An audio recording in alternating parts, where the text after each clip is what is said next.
السلام علیکم ورحمۃ اللہ وبرکاتہ۔ محترم احباب و اخوات، امید کہ آپ خیر و عافیت سے ہوں گے۔ اللہ تعالیٰ آپ سب کو شاد و آباد رکھے۔ آج ایک بڑا ہی انوکھا اور دلچسپ واقعہ جو حدیث مصطفیٰ صلی اللہ علیہ وسلم میں موجود ہے، صحیح بخاری کے کتاب فضائل الصحابہ میں اللہ کے پیارے حبیب علیہ الصلاۃ والسلام کی یہ حدیث پاک بیان کیا گیا ہے۔ سیدنا حضرت ابو ہریرہ رضی اللہ تعالی عنہ بیان فرماتے ہیں کہ ہم رسول اللہ صلی اللہ علیہ وسلم کی خدمت عالیہ میں حاضر تھے۔ آپ علیہ الصلاۃ والسلام نے فرمایا کہ میں سویا ہوا تھا کہ میں نے خواب میں جنت دیکھی۔ سبحان اللہ!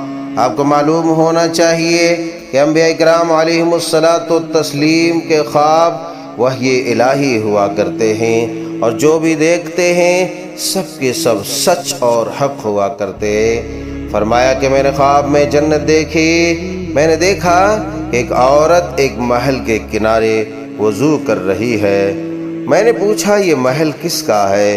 تو فرشتوں نے جواب دیا کہ ہاں، عمر رضی اللہ تعالی عنہ کا۔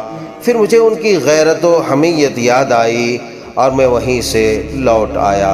اس پر عمر رضی اللہ تعالی عنہ رو دیے، اور سیدنا حضرت عمر رضی اللہ تعالی عنہ نے عرض کیا، یا رسول اللہ، کیا میں آپ پر بھی غیرت کروں؟ اللہ اکبر!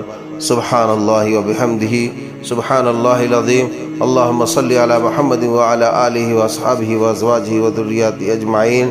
عزیزان گرامی، آپ دیکھ سکتے ہیں کہ امیر المومنین خلیفۃ المسلمین سیدنا حضرت عمر بن خطاب رضی اللہ تعالی عنہ کی شان، آپ کی عظمت، آپ کی رفعت کیا ہے۔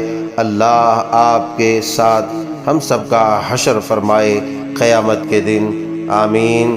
السلام علیکم ورحمۃ اللہ وبرکاتہ۔